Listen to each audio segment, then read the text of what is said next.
Friends, welcome back in this series of lectures on chromatography.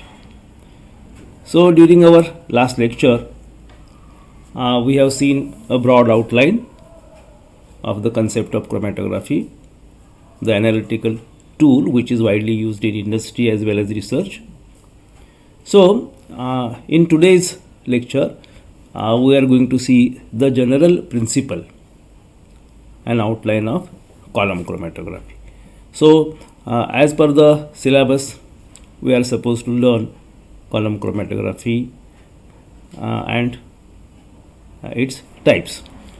So, this we have seen already. Chromatography is the most widely used separation technique in chemical laboratories, where it is used in analysis, isolation, and purification, and it is commonly used in the chemical process industry as a component of small and large scale production. Chromatography is essentially a physical method of separation in which the components of the mixture are separated by their distribution in two phases. One of these phases is in the form of a porous bed, bulk liquid, layer of or film is generally immobile, that is stationary phase, while the other is fluid, which is a mobile phase that percolates through or over the stationary phase. These are the general advantages. Precise separation, analysis, and purification is possible using chromatography. It requires low sample volumes.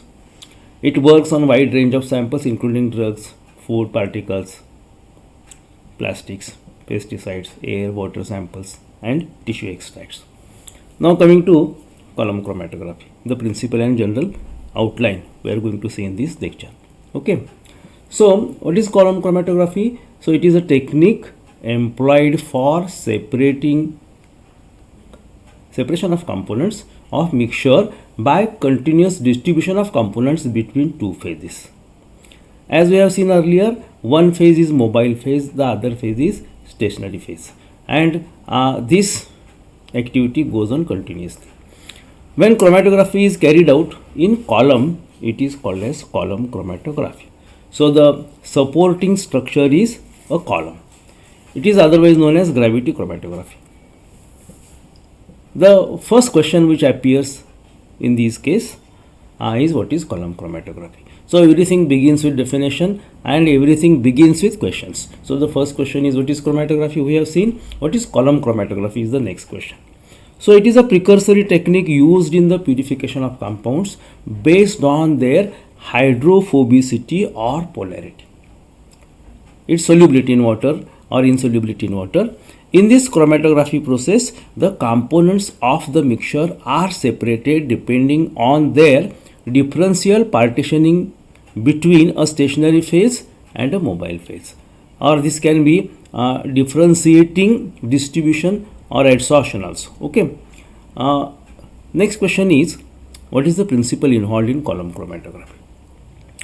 The basic principle involved in column chromatography is selective adsorption and desorption of the solute with the help of a stationary phase and further separating the mixture into discrete components.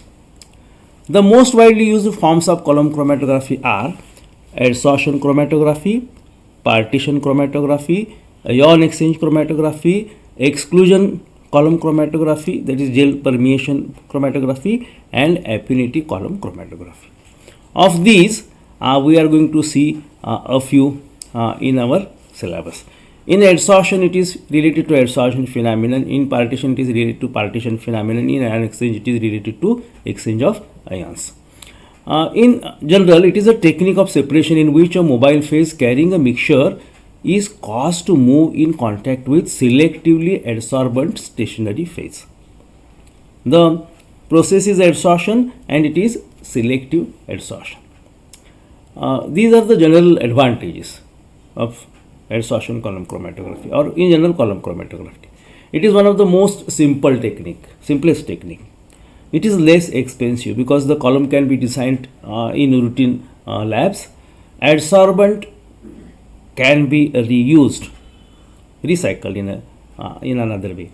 So it is useful as micro as well as macro level.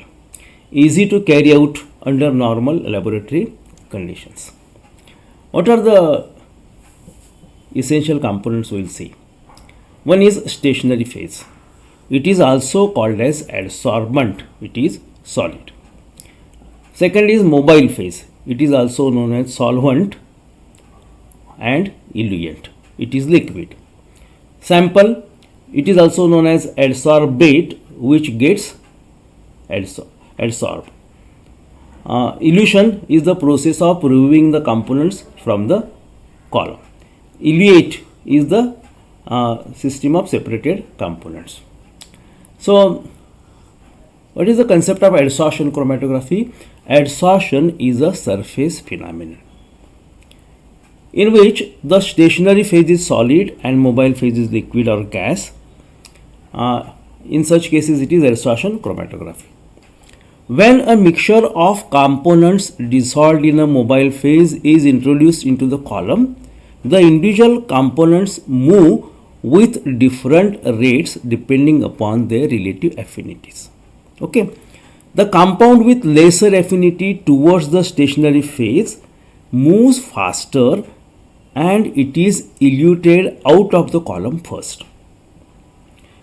The other, which is having greater affinity towards the stationary phase, moves slower down the column and hence it is eluted later. Thus, the components are separated by considering their selective affinity, in this particular case selective adsorption. Okay. This figure shows the general outline of the experiment.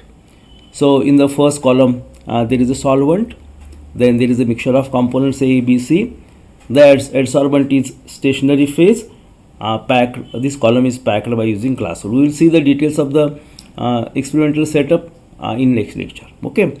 In the second figure, we say compound A is separated from B and C. Selective adsorption process. In the third, when the process is continued, loading the sample and allowed the mobile phase to move, we get separate mixtures. So, in this way, depending upon the adsorption coefficient, the components are separated. Historically, column chromatography was developed by the American chemist D.T. Day in 1900. Mikhail Sweat, who was a botanist and Polish nationality, in 1906 used adsorption column in the investigation of plant pigments. So, the same Mikhail Sweat is shown here. It is a solid liquid techniques in which the stationary phase is solid and mobile phase is always liquid. This picture again shows the different stages of column chromatography. Adsorption column chromatography, the adsorbent is packed in a glass column and a solvent, the mobile phase, that moves slowly through the packed column. A solvent used as a mobile phase is called as eluent.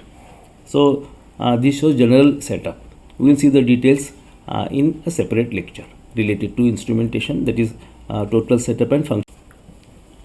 In column chromatography, the stationary phase is packed into a glass column. The mixture of analytes is then applied and the mobile phase, commonly referred to as an eluent, is passed through the column. The stationary phase is coated onto discrete small particles, that is the matrix, and packed into the column. As the eluent flows through the column, the analytes separate on the basis of their distribution or adsorption coefficient. So, in this case, the separation in adsorption chromatography is related to relative adsorption. Adsorption is a surface phenomenon. It is the process in which this surface phenomenon governs the separation. More the affinity, easy is the adsorption, less is the affinity, difficult is the adsorption. And as mentioned earlier, the adsorption is selective and the opposite process, desorption, also takes place in similar way, which is depending upon the adsorption coefficient. In general, in chromatography, we use a retardation factor. This is a general concept. So in paper chromatography, in TLC, we use this distance traveled by solute divided by distance traveled by solvent. So friends, before going into details of these, you must go through your earlier concepts you have seen during practicals also. In BSc 1, we have seen the practical of paper chromatography. So go through these fundamentals, and in particular we are going to deal with this in BSc 3. Okay, so from next lecture we will start with this instrumentation, that is experimental setup related to column chromatography. So for the time being, let us stop here. Thank you.